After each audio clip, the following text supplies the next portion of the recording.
안녕하십니까.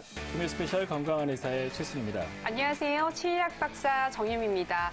요즘에 치과를 한 번도 가보지 않은 분들이 없는 것 같고요. 실제로 또 한 번만 가본 분도 없는 것 같거든요. 네, 그렇죠. 뭐 저만 해도 이제 사랑니 발치나 스케일링, 충치 치료로 가본 적이 있는데요. 요즘은 주기적으로 검진을 하고 있고요. 근데 한 살 한 살 나이가 먹으면서 치과랑 좀 친해져야겠다는 생각을 많이 하고 있습니다. 네, 맞습니다. 사실 원장님 굉장히 젊으신데 벌써 또 치과에 또 관심 많이 갖고 하고 있지만 겉보기보다 나이가 좀 있어요. 사실 100세 시대를 앞두고 있는 것만큼 정말 치아가 중요합니다. 그리고 이렇게 치료 시기를 놓치다 보면 아무래도 치아를 어쩔 수 없이 또 빼야 하는 상황이 생기기도 하거든요. 이런 경우라고 하면 치료도 비용도 그리고 방법도 그만큼 어려우시기 때문에 치과를 가까이 하는 것이 정말 중요한 것 같습니다. 자, 그래서 오늘 준비했습니다. 치아를 자칫 상실할 수 있는 여러 가지 위기 상황은 어떤 것이 있는지, 만약에 치아를 상실했다라고 하면 어떤 대처를 할 수 있는지 이런 것들에 대해서 자세히 알아보도록 하겠습니다. 자, 그러면 첫 번째 도움 말씀 주실 장영원 원장님 화면으로 먼저 만나보겠습니다.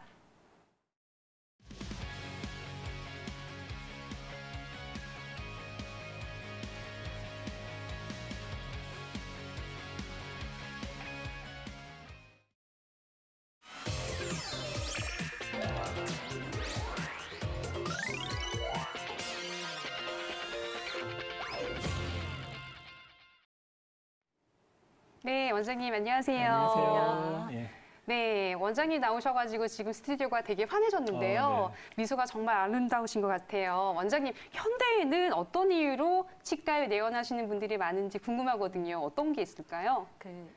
치과에 오시는 분들은 크게 두 가지 유형이 있습니다. 첫 번째, 검진받고 싶어요. 아니면 스케일링 원해요. 두 번째, 치아가 흔들려요, 아파요, 치아가 부러졌어요. 첫 번째 유형의 환자분들 같은 경우는 관리를 잘 하셔서 크게 치료하실 게 없으시고요. 두 번째 환자분들 같은 경우에는 치과 오기 싫으셔서 통증을 참으시다가 치료 시기를 놓치셔가지고 오시는 경우가 많습니다. 이렇게 치료 시기를 놓치시다 보면은 더 힘든 치료를 들어가시거나 심지어는 이를 빼야 하는 상황이 생길 수도 있습니다. 네, 이게 알면서도 자꾸 미루게 되고 이제 그렇게 되는데 그게 사람 심리잖아요. 그렇죠. 네, 그래서 의외로 치료 시기를 놓쳐서 발치까지 이런 경우가 참 많은 것 같은데 맞아요. 대표적으로 어떤 문제가 생겼을 때 발치까지 가게 되나요? 보통 충치가 생기거나 외상으로 인해서 치아가 부러진 경우에는 직접적으로 통증을 느끼시기 때문에 치과를 가야겠구나 이렇게 생각을 하시는데요. 하지만 치주염해 같은 경우에는 초기에는 잇몸이 붓거나 피가 나는 정도여서 일상생활에 큰 지장이 없기 때문에 보통 대수롭지 않게 여기십니다. 치주염은 치주 질환의 한 가지로 치아와 주변 치주 조직이 점진적으로 손상되는 염증 질환을 총칭하는데요. 치은염도 치주염이라고 할 수 있는데 차이점을 설명드리면 치은염은 잇몸에 국한된 염증이고요. 치주염은 잇몸과 주변 잇몸 뼈까지도 염증이 진행된 상태입니다. 치주염의 같은 경우에는 주변에 치아를 둘러싸고 있는 뼈가 소실되게 돼서 시간이 지나게 되면 치아가 흔들려서 이를 빼야 하실 수도 있습니다. 네, 이렇게 또 치주염을 얘기를 해주셨는데요. 치주염이 사실 진행이 되면 치아가 흔들리다가 빠질 수도 있다라고 했어요. 그렇기 때문에 사실 초기에 잘 증상을 파악을 해서 먼저 좀 치과 치료를 받거나 예방하는 게 굉장히 중요할 것 같은데요. 원장님 어때요? 저희 초기 증세는 어떤 증세가 특징적으로 있을 것 같긴 한데. 네, 초기에는 주로 잇몸이 차갑거나 뜨거운 음식에 좀 시리시고요. 피곤하면 잇몸이 붓고 시리시고요. 그다음에 이가 좀 들뜬 느낌이 드시고 양치질을 하시면 피가 나세요. 그리고 입냄새가 갑자기 심해지시거나 입안이 좀 텁텁한 느낌이 드시고요. 이런 증상들 한 번쯤은 흔하게 겪어보셨을 증상이신데요. 치과에 오셔서 스케일링 받으시고 간단하게 잇몸 치료하시면은 개선되실 수 있는 질환입니다. 근데 이런 증상들이 이제 누적되다 보면은 이제 치아가 흔들리기 시작하고 그다음에 주변 치아들까지도 영향을 미쳐서 이제 한꺼번에 많은 치아를 빼야 하실 상황이 생기기도 하세요. 또 나이가 드시면 이제 보통 잇몸이 약해지시거나 잇몸이 내려가시기 때문에 이게 일종의 노화라고 생각하시고 약 먹으면 괜찮아지겠지 또는 오늘 컨디션이 안 좋으니까 컨디션 좀 괜찮아지면 괜찮아지겠지 이렇게 생각을 하시고 치과에 오지를 않으시는데요. 치과에 오셔서 적극적으로 치료를 받으시면 단순히 노화가 아니라 이렇게 개선되고 예방하실 수 있는 질환입니다. 네, 평상시에 관리가 정말 중요한 것 같네요. 네, 실제로도 치아 나이라는 것도 있어요. 아무리 저 나이가 많다고 하더라도 잇몸 상태가 굉장히 좋고 튼튼하신 분들이 있고요. 나이는 어린데도 이 잇몸이 다 망가져서 이가 흔들리거나 해서 어린 나이에 벌써 치아를 상실하는 경우도 있긴 하거든요. 네, 그렇죠. 네, 방치했다가 자칫 치아를 상실할 수도 있는 그런 문제. 또 다른 상황 또 어떤 상황이 있을까요? 네, 치아에 금이 가는 경우인데요. 치아 균열 증후군 또는 수직 파절이라고 하는데요. 여러분들은 어떤 음식을 좋아하시나요? 보통 한국 사람들은 육류와 더불어서 단단하고 질긴 음식을 선호하십니다. 저희들이 흔히 먹는 오징어나 누룽지, 오돌뼈 등이 그런 음식인데요. 이렇다 보니까 한국 사람들은 치아에 금이 가거나 파절되는 현상들이 많이 나타납니다. 치아 균열 증후군은 보통 중년층 이후에 많이 발생을 하시는데요. 젊어서부터 딱딱하고 질긴 음식을 선호하시거나 한쪽으로만 씹는 등 잘못된 저작 습관을 가지신 경우에 시작되는 질환입니다.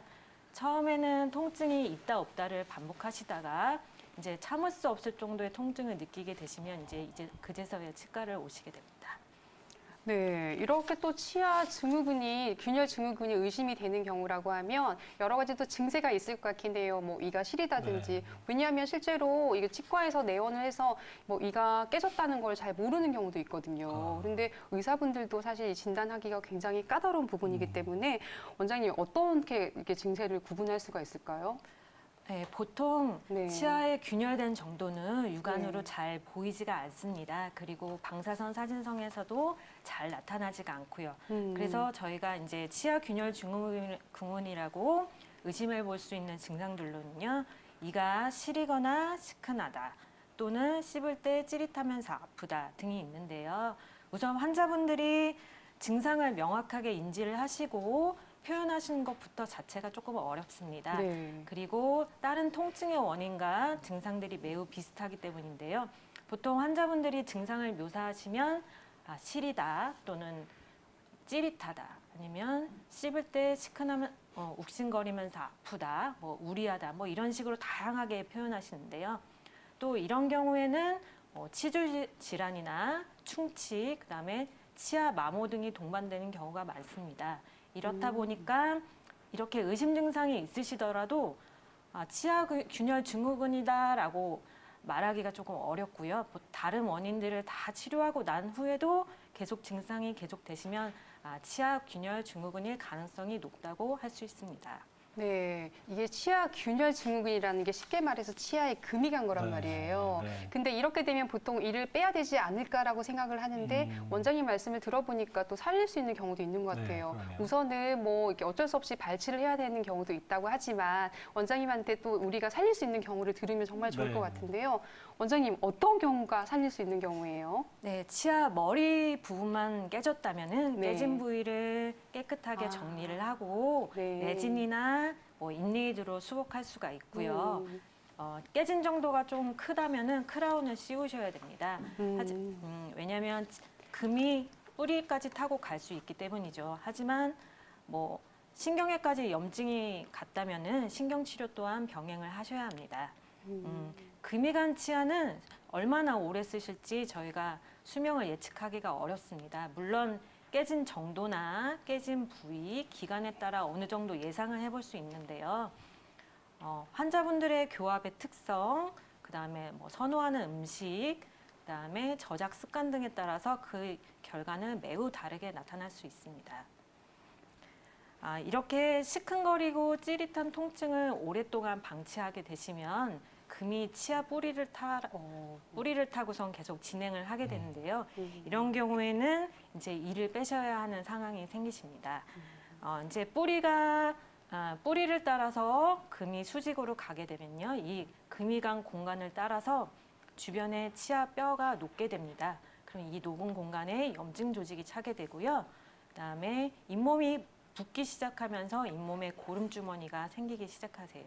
이렇게 되면 또 이를 빼셔야 되는데 보통은 불편하다 이 정도만 느껴지시고 뚜렷한 특징이 없기 때문에 진단하기가 어렵습니다. 네, 치아 균열 증후군 중에 치아를 보존하면서 치료가 가능한 경우와 네. 발치를 해야 되는 경우에 대해서 네. 저희가 알아봤는데요. 네. 조기에 발견하면 치료도 간단하고 네.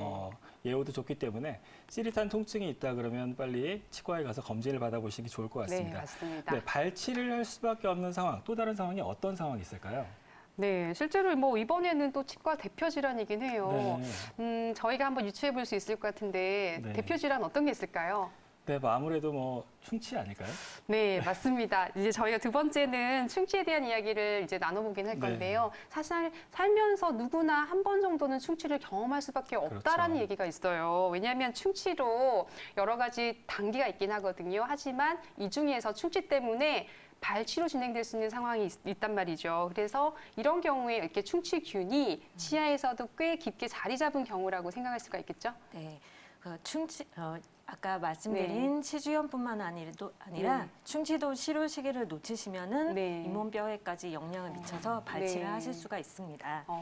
먼저 치아 구조에 대해서 간단하게 먼저 알아보도록 하겠습니다.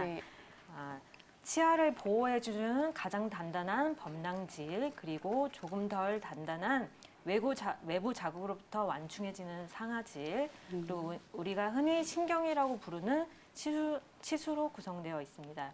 이렇게 치아가 여러 구조로 이루어져 있다 보니 충치도 단계별로 진행이 되는데요.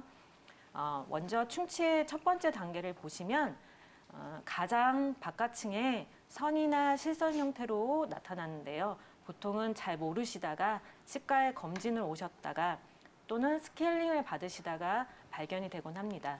보통 신경이랑 멀리 떨어져 있기 때문에 통증이나 증상은 전혀 없으시고요. 그냥 간단하게 충치를 제거하시고 레진으로 수복하는 치료를 하시면 됩니다.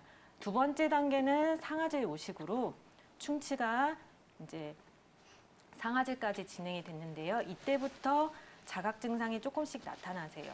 평상시에는 증상이 없다가 씹을 때 조금 불편하다던가 아니면 특히 물을 마실 때 이럴 때 조금 불편감을 느끼시고요. 이때부터 충치는 진행 속도가 좀 빨라지게 됩니다. 그래서 2단계에서는 인내의 치료를 하셔야 되고요. 그 재료는 뭐 금이나 레진, 세라믹 등으로 아주 다양합니다. 세 번째는 치수염으로 이제 신경에까지 충치가 갔을 때입니다. 2단계에서는 가만히 있어도 아프세요. 그래서 신경치료를 하셔야 되고요. 그다음에 마지막으로 치수 계산은 충치가 너무 심해져서 신경을 따라서 뿌리까지 썩은 상태라고 하면 되겠습니다. 이때는 아무래도 뭐 충치가 진행되면 치아가 약해지기 때문에 뭐 금이 가거나 뭐 깨지는 경우가 종종 있을 것 같은데요. 겉으로 뭐 완전히 상해진 그런 치아가 상태가 심한 경우라고 하더라도 치아 뿌리를 살릴 수 있다면 발치를 피할 수 있을 것 같은데 어떤가요? 네, 보통 어금니가 깨져서 오시는 분들의 대부분은 충치로 인해서 치아가 깨지는 경우가 많은데요. 보통 이제 치아가 깨져서 오시거나 그 정도가 되시면은 거의 남아있는 건강한 치아가 많지가 않습니다. 그렇기 때문에 충치를 다 제거를 하고 남아있는 치아가 어느 정도 잇몸 상방으로 있다면 기둥을 세워서 살려볼 수가 있습니다. 하지만 충치가 뿌리까지 진행이 안 됐더라도 잇몸 남아있는 치아가 잇몸 하방이라면은 이때는 이를 빼셔야 되고요. 만약에 충치가 치아 뿌리까지 진행되면 그 주변을 둘러싸고 있는 치아 뼈까지 녹게 되기 때문에 이때는 이를 빼셔야 합니다.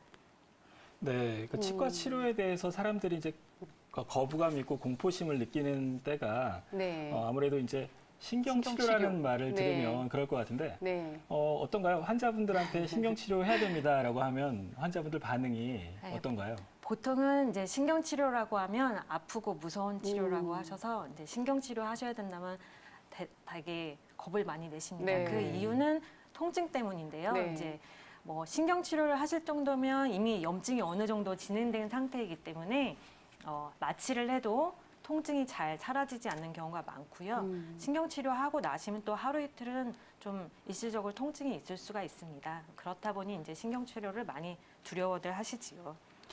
네, 그래서 사실 신경치료라는 게 이 신경에 해당하는 통증을 차단하는 치료라고 생각을 하면 되거든요. 근데 보통은 신경을 치료를 한다라고 하면 신경 죽이는 거 아니야 이렇게 그렇죠. 생각을 하는데 실질적으로는 신경을 치료를 해서 저희가 살리는 치료라고 생각하면 되세요. 네. 최후의 보존적인 치료라고 표현하는데 어떤가요, 원장님? 제 표현이 맞나요? 정확히 말씀드리면 네. 치아를 살리는 치료도 아니고 네. 죽이는 치료도 아닙니다. 네. 우리가 충치나 외상으로 인해서 이제 신경이 손상이 되면 손상된 신경 조직이나 뭐 세균이나 염증 등을 다 깨끗이 제거를 하고 그다음에 통증을 가라앉게 하는 치아를 보존하는 치료라고 할 수 있습니다. 네, 뭐 저희 부모님도 신경치료를 받아보신 적이 있거든요. 근데 그때 이렇게 옆에서 보니까 네. 꼬챙이 같은 걸로 이렇게 치아 속까지 막 긁어내는 그런 맞아요. 치료를 하더라고요. 예, 그래서 보기에도 좀 무섭고 그랬는데 신경치료 과정에 대해서 좀 자세히 알아봤으면 좋겠습니다. 그래서 궁금했던 게 왜 한 번에 안 끝나고 여러 번 오라고 하는지 번거롭기도 하고 그런데 어떤가요? 네, 보통 이제 환자분들이 신경치료 들어가시면 가장 많이 하시는 질문이 신경치료 언제 끝나나요? 아니면 신경치료 몇 번 남았나요? 이렇게 많이 물어보시는데요. 보통 신경치료는 3-4번의 과정을 필요로 합니다. 이는 이제 신경치료 과정이 감염된 신경조직을 깨끗하게 제거를 하고 뭐 소독을 한 다음에 치과연 충전재로 이렇게 집어넣는 과정인데요. 이렇게 여러 복잡한 단계를 거치다 보니까 여러 번의 치료 과정이 필요하게 됩니다. 그래서 이제 이런 단계를 잘 모르시고 이제 감염된 신경을 제거하고 나시면 일시적으로 통증이 가라앉으시거든요. 그러면은 이제 아프지가 않으니까 치과 치료가 끝났구나라고 생각하시고 임의적으로 이제 치과에 그냥 안 오시는 분들이 있으세요. 하지만 이렇게 신경이 다 제거가 됐지만 내부는 비어있는 공간이기 때문에 언제든지 다시 감염이 될 수 있습니다. 사진에서 보시는 것 같이 신경치료 중간에는 이제 신경치료를 하려고 뚫어놓은 구멍에 이물질이 들어가지 말라고 이렇게 임시 약재로 충전을 해놓는데요. 이제 신경치료를 임의적으로 중단하시면 시간이 지나면 이 임시 약재가 떨어지세요. 그러면 이제 이 구멍을 통해서 이물질과 균들이 들어오기 때문에 처음에 당연히 내원하셨을 때보다 치아는 훨씬 더 안 좋은 상태가 되고요. 심지어는 뿌리까지 썩어가지고 이제 이를 빼셔야 하는 상황이 발생하게 됩니다. 네, 그 치아 뿌리에 해당하는 근관이 깊숙이 자리 잡은 것을 봤는데요. 네. 만약에 환자 임의대로 치료를 중단한다면 어떤 일이 생기나요? 사진 함께 보시면요. 이 환자분은 신경치료를 받으시다가 출장으로 인해서 병원 내원이 힘드셔서 2년 만에 내원하신 환자분의 사진입니다. 벌써 이제 충치가 많이 진행돼가지고 치아 머리는 온데간데 없고요. 지금 치아 뿌리만 남아있는 상태인데요. 염증이 심해져서 치아를 둘러싸고 있는 뼈가 많이 녹았고요. 신경치료하려고 넣어놓은 약재들이 다 염증과 뒤엉켜서 아주 지저분한 상태입니다. 이분은 발치를 하시고 바로 임플란트를 못 하시고 아쉽게도 뼈이식만 하신 사례인데요. 이렇게 오히려 빨리 오셨더라면 임플란트 기간도 많이 줄어들었을 텐데 안타까운 사례입니다. 그래서 자, 신경치료 그리고 신경치료를 하시면요. 이렇게 신경치료로만 끝내시면 안 되고요. 크라운까지 씌우셔야 됩니다. 이제 신경치료 하시고 나면 치아에 수분이 많이 없어져서 강도가 매우 약해지는데요. 약한 충격에도 쉽게 금이 갈 수 있기 때문에 신경치료 하시고 나면 꼭 씌우셔야 됩니다.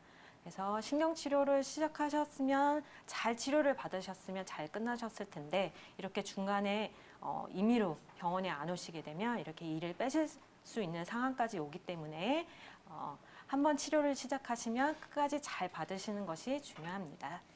네, 이렇게 신경치료는 아무래도 치료받는 것도 중요하지만 마무리를 잘 해야 되는 것 같아요. 네. 그러다 보니까 원장님께서 우리 신경치료를 준비하고 계시거나 아니면 신경치료를 받고 계신 분들에게 당부의 한 말씀을 해주시면 좋을 것 같아요. 어떤 뭐 주의사항 같은 거 있을까요?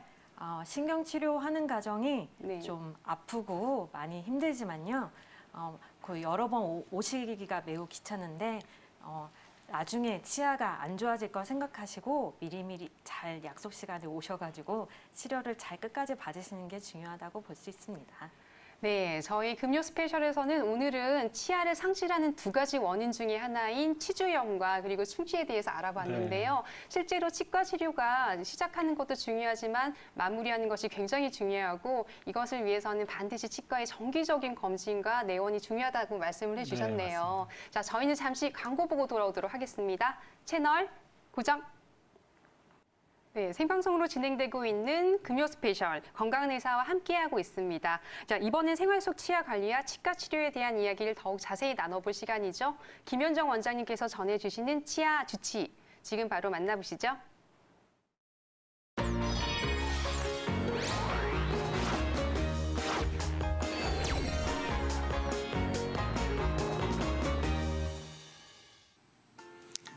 안녕하세요. 자신의 치아를 100세까지 건강하게 유지할 수 있는 방법을 연구하고 있는 치아 주치 김현종입니다.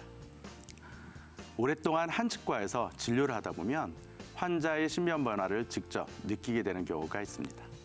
내원하실 때마다 아프면 아프다고, 좋으면 좋다고, 시끌시끌 다니시던 환자분이 연세가 드시면서 누군가의 도움 없이는 병원을 찾는 것이 어려워지고 시간이 좀 더 지나 본인의 불편감이나 아픔을 제대로 표현하지 못하고 가족의 도움 없이는 치료를 할 수 없는 경우에 이르게 되면 바라보는 입장으로서 서글픔이 느껴지기도 합니다.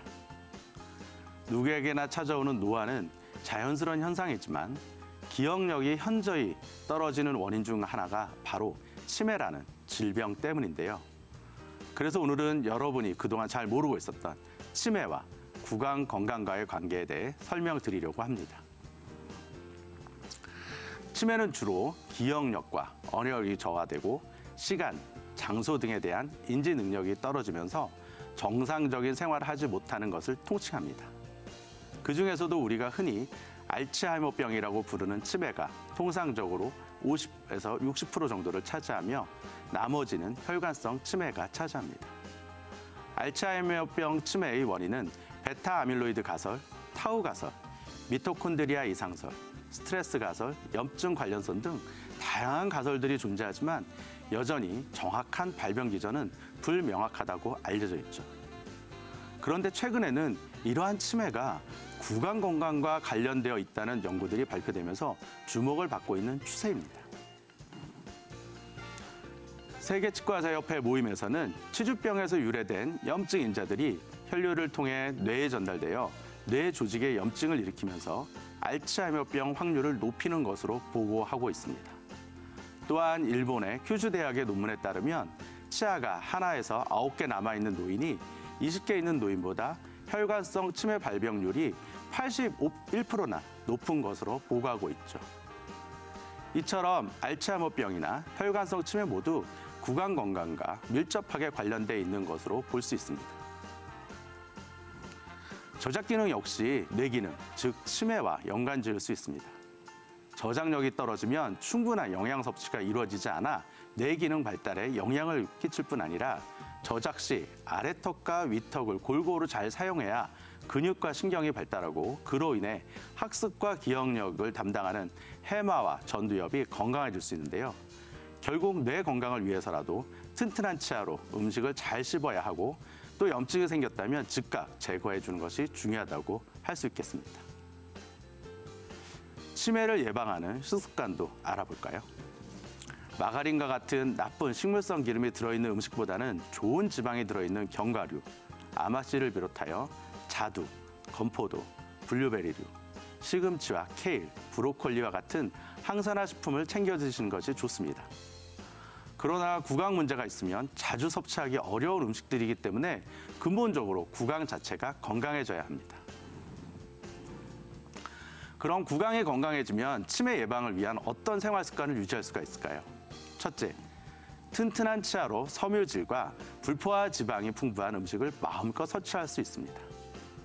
둘째는 정상적인 저작으로 두뇌를 자극할 수 있고요. 셋째는 잇몸 질환의 염증 인자가 혈류를 통해 뇌에 염증을 일으킬 확률이 줄어들게 됩니다. 자, 여러분도 이 세 가지를 꼭 기억하시면서 정기적으로 치과 검진을 통해 자신은 물론 부모님과 배우자의 뇌 건강을 챙겨보시기 바랍니다. 이상 여러분의 치아 주치 김현종이었습니다. 감사합니다.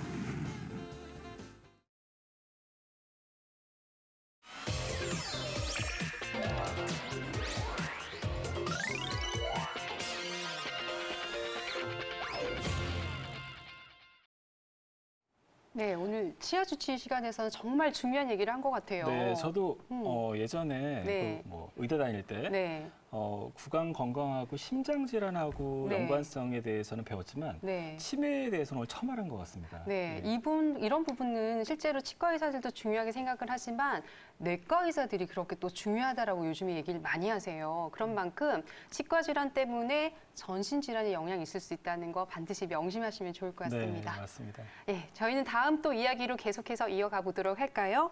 이번에는 임플란트에 대해서 좀 자세하게 알아보도록 할 건데요. 저희가 치아를 상실했다라고 하면 대체할 수 있는 방법 중에 사실 임플란트가 있잖아요. 네, 맞습니다. 이 부분에 대해서 도움 말씀 주실 송준하 원장님 화면으로 먼저 만나보시죠.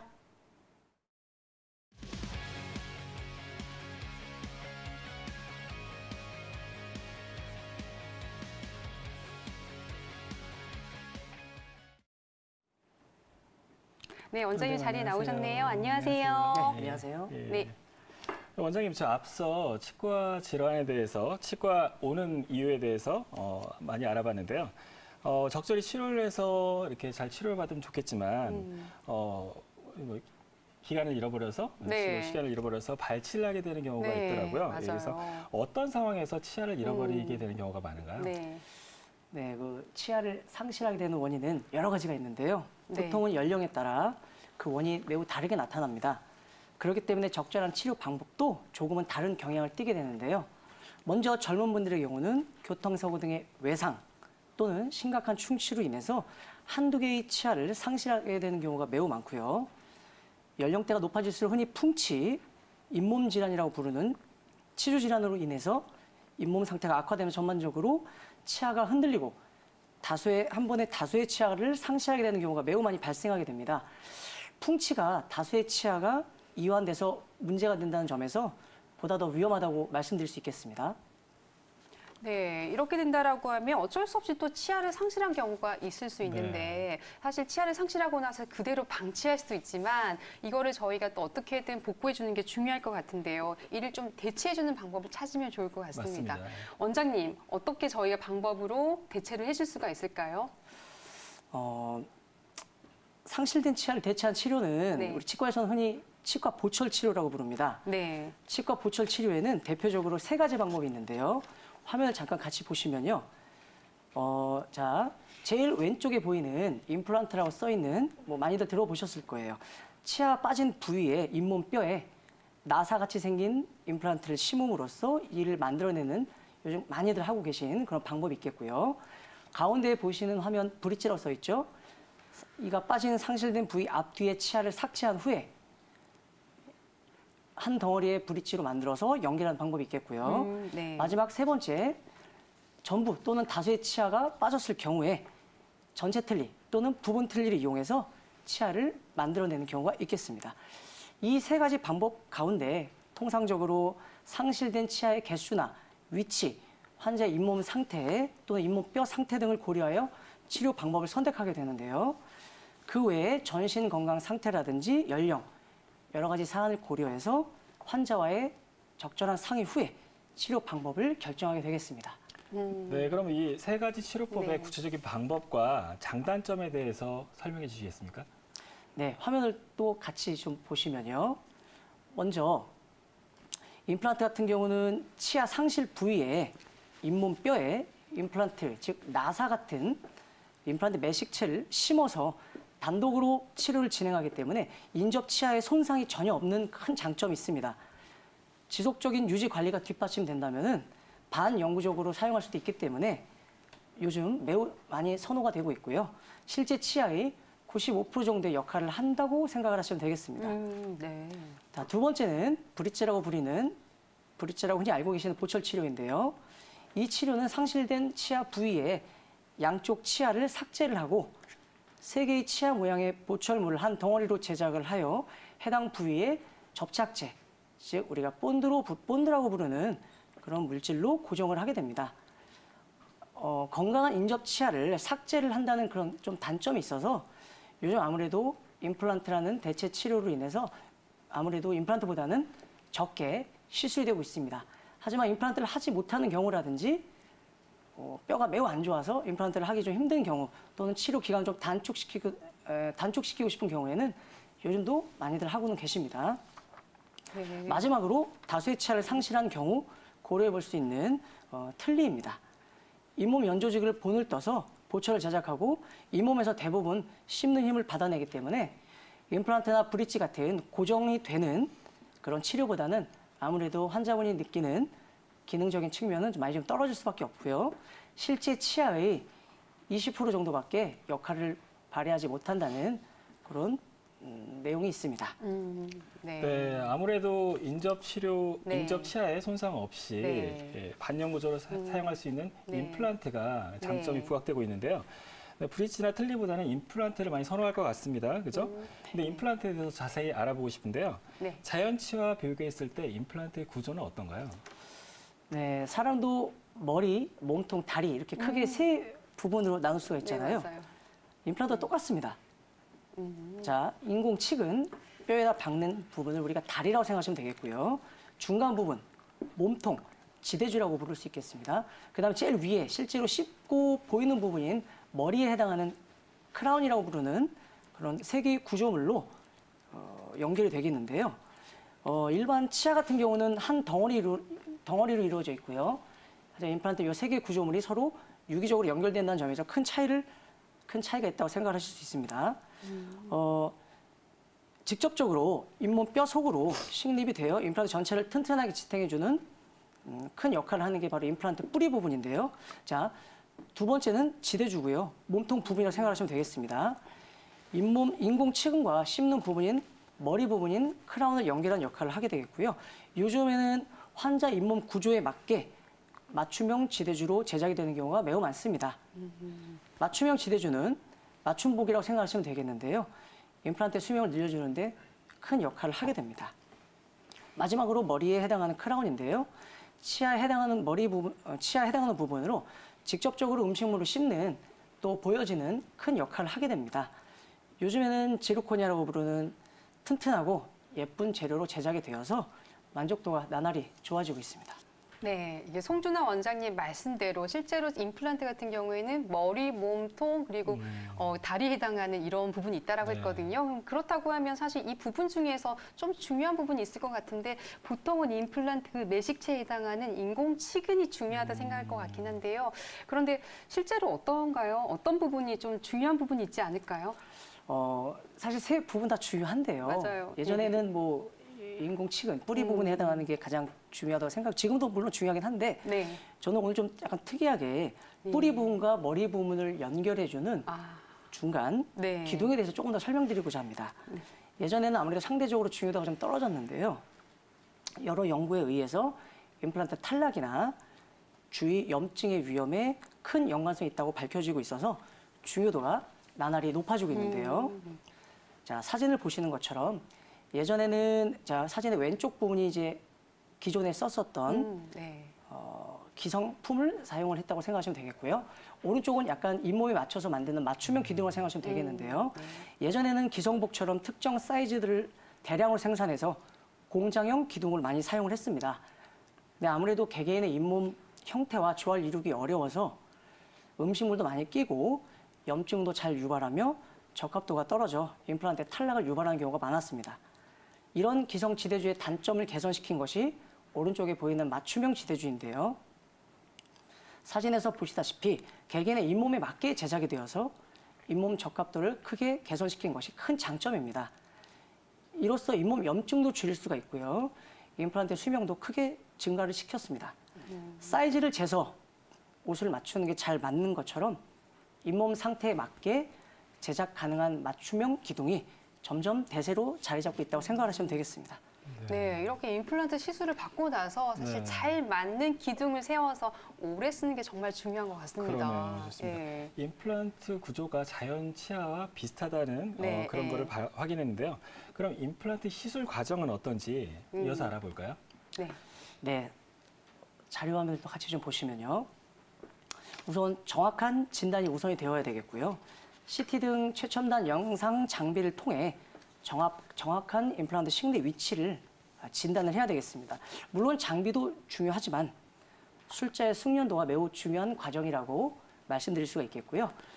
진단이 끝났으면은 충분한 마취 후에 잇몸 뼈에 드릴을 이용하여 구멍을 뚫습니다. 구멍을 뚫는다고 해서 다들 많이 좀 겁을 먹으시는 경우가 많은데요. 네. 이 모든 시술은 충분한 마취 후에 이루어지기 때문에 큰 통증은 없다고 말씀드릴 수가 있겠고요. 그 후 적절한 임플란트를 뼈에 집어넣는 것이 1차 임플란트 수술입니다. 임플란트가 뼈랑 단단하게 결합이 되면은 아까 설명드린 지대주, 즉 기둥 부분을 임플란트에 연결하고 그 위에 치아 부분을 제작하여 결합시키는 과정으로 마무리가 되겠습니다. 네, 그 임플란트가 자연 치아 구조도 비슷하고 역할도 비슷하게 해서 아주 좋을 것 같은데 임플란트를 하고 싶은데 그 기초가 튼튼하지 않아서 못 하시는 분도 있다고 하더라고요. 예. 어떤 상태일 때 임플란트가 어려울 수 있나요? 네, 맞습니다. 임플란트 수술 과정에서 또 가장 중요한 요소 중에 하나가 바로 잇몸 뼈의 상태인데요. 네. 집을 잘 짓고 싶어도 땅이 약하면 아무래도 집을 짓기가 점점 어려워지겠죠. 네. 주춧돌이 되는 뼈가 약하면 기둥을 세우는 것 자체가 매우 힘들어지게 됩니다. 대부분 임플란트 하시는 분들은 뼈가 약한 경우가 매우 많습니다. 잇몸이 약한 경우 뼈를 보강해 주어야 임플란트 수명이 당연히 길어지게 되는데요. 대표적으로 위턱 어금니 부위에 위쪽으로 누구나 비어있는 공간인 상악동이라고 부르는 부위가 있습니다. 이게 왼쪽 화면에서 보실 수가 있는데요. 그 공간에는 아무래도 뼈가 해박적으로 부족하기 때문에 잇몸 뼈를 대부분은 보강을 해 주셔야지만 임플란트 시술이 가능하게 됩니다. 또 치아를 뺀 자리 같은 경우도 잇몸 뼈에 당연히 큰 구멍이 생기게 되겠고요. 그 구멍에 뼈를 보충해 주셔야지만 시술 결과가 아무리 좋게 나올 수밖에 없습니다. 뼈를 보강해 준다고 해갖고 너무 무섭고 공포스럽게 생각하실 수가 있는데요. 예전에는 턱의 다른 부위 또는 심지어는 다리, 팔 이런 부위에서 뼈를 떼어내서 이식을 하는 경우도 있었는데 요즘은 뼈 이식용으로 여러 종류의 인공뼈가 나와 있기 때문에 크게 뼈 이식 시술 자체는 힘들지 않다고 말씀을 드릴 수가 있습니다. 똑같은 뼈 이식술이라고 하더라도요.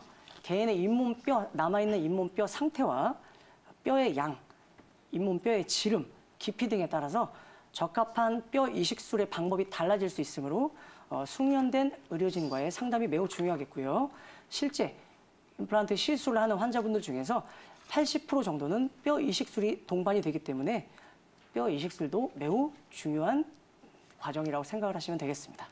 네, 이렇게 원장님께서 실제로 80% 경우가 뼈 이식을 한다라고 얘기를 했는데 그렇다고 하면 아무래도 원장님이 또 이게 숙련된 기술을 가지고 계시니까 사례가 많을 것 같은데요. 이 사진도 준비가 되어 있죠?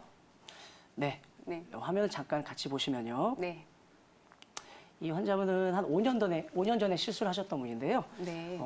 40대 남자분이셨는데 화면이 작아서 잘 보이진 않으실 거예요.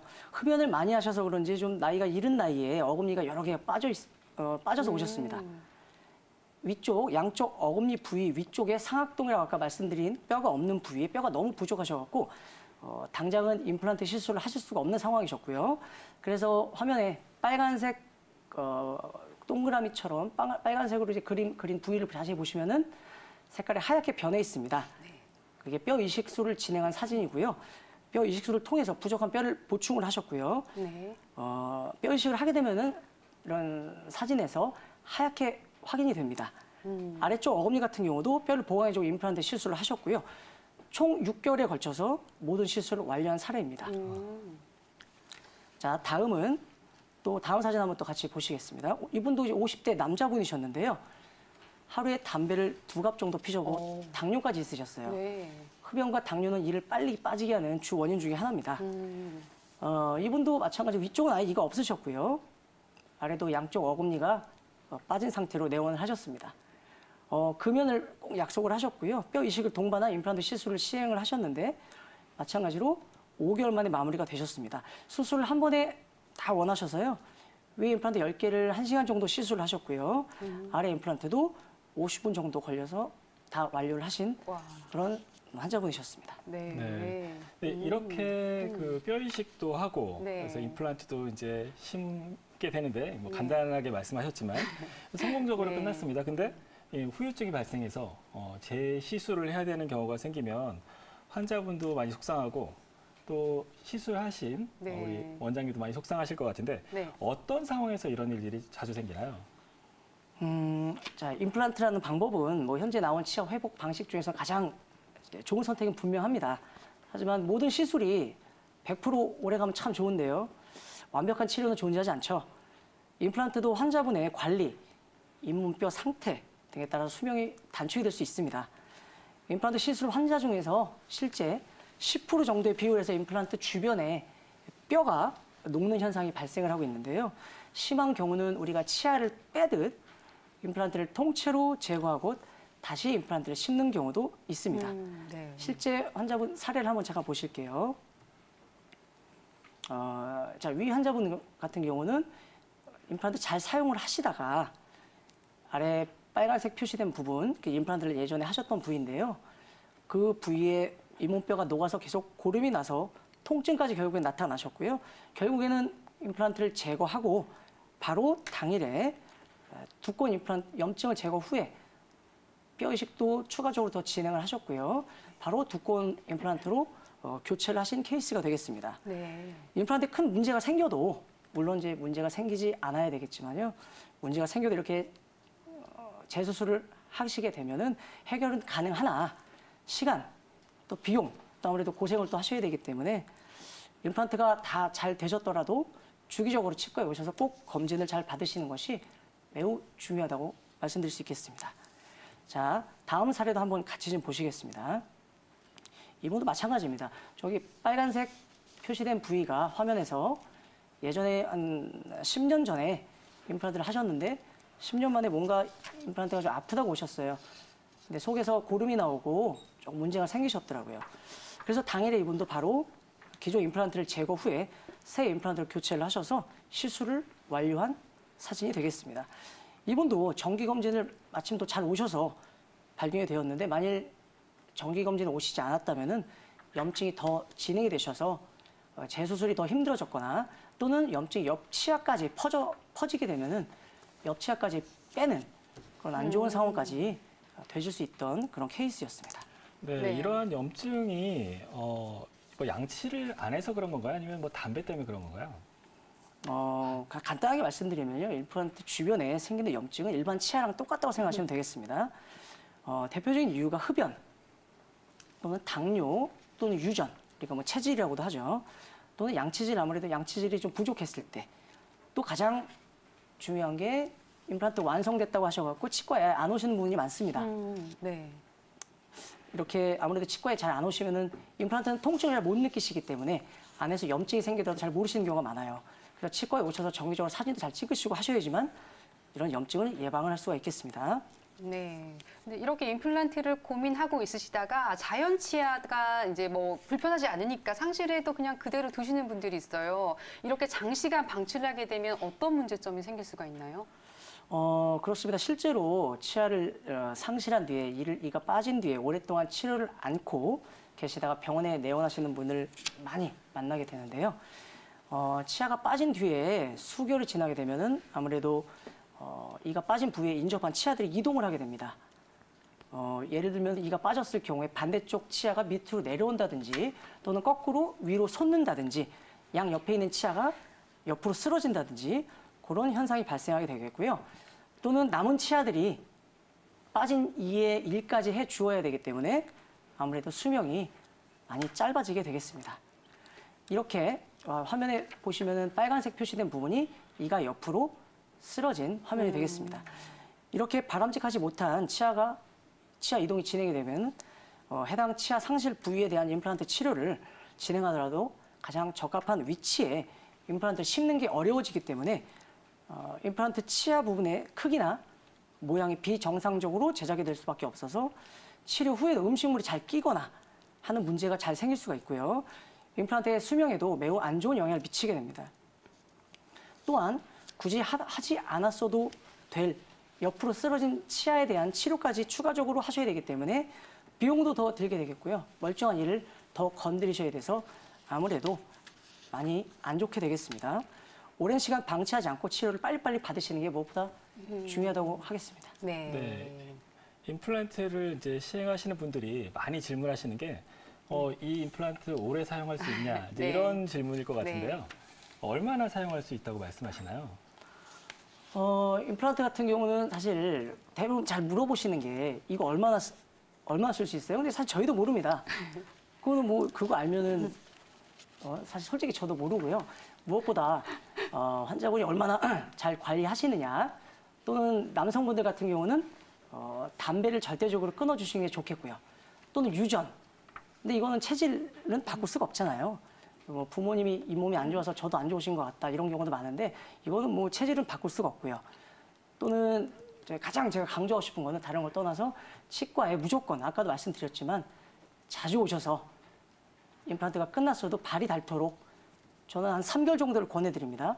3개월마다 치과에 오셔서 주기적으로 사진도 찍고 하셔서 계속 점검을 받는 것이 무조건 수명을 최대한 늘릴 수 있는 길이 되겠고요. 임플란트의 수명은 치아 부분하고 뿌리 부분을 나눌 수가 있어요. 네. 치아 부분은 우리 아까 크라운이라고 제가 말씀드렸죠. 실제 치아랑 똑같습니다. 보통은 우리가 5년에서 10년 정도를 보게 되겠고요. 아까 뿌리 부분 아까 말씀드린 것처럼 치과에 자주만 오시면은 잇몸 뼈만 상하지 않게 되면 네. 거의 반영구적으로 사용을 하실 수가 있게 되겠습니다. 네. 자, 그러면 치아가 거의 남지 않은 상황에서 이 무치약이 있는 경우인데 임플란트를 또 다 할 수는 없고 그리고 틀니는 또 불편하기 때문에 이 중간 정도에서 할 수 있지 않을까라고 생각하는데 어떤 또 치료 방법이 있을까요? 자, 사진을 한번 같이 좀 보실게요. 화면을 좀 보시면요. 자, 이가 하나도 없는 경우에 임플란트를 여러 개를 진행하기에는 비용적으로 좀 부담스럽고 또 그냥 완전 틀니는 너무 불편해서 고민한 분들이 매우 많습니다.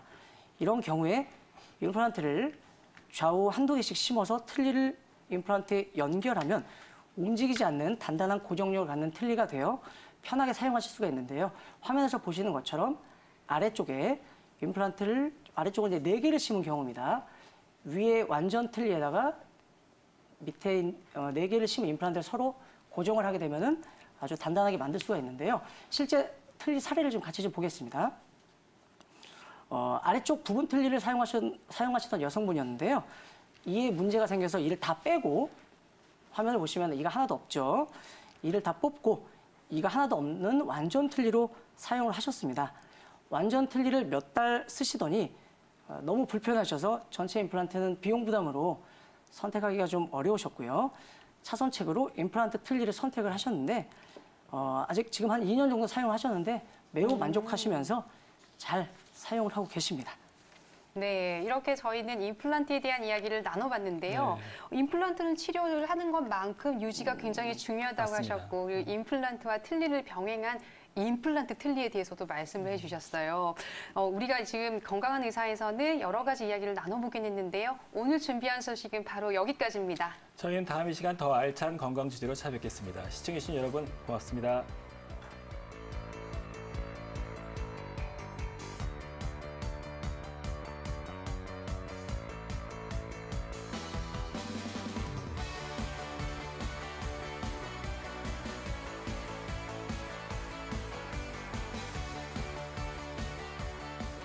본 방송은 의료 정보에 대한 제공일 뿐 의료 정보에 대한 과시는 위험을 초래할 수 있고 모든 치료에는 부작용이 동반될 수 있습니다.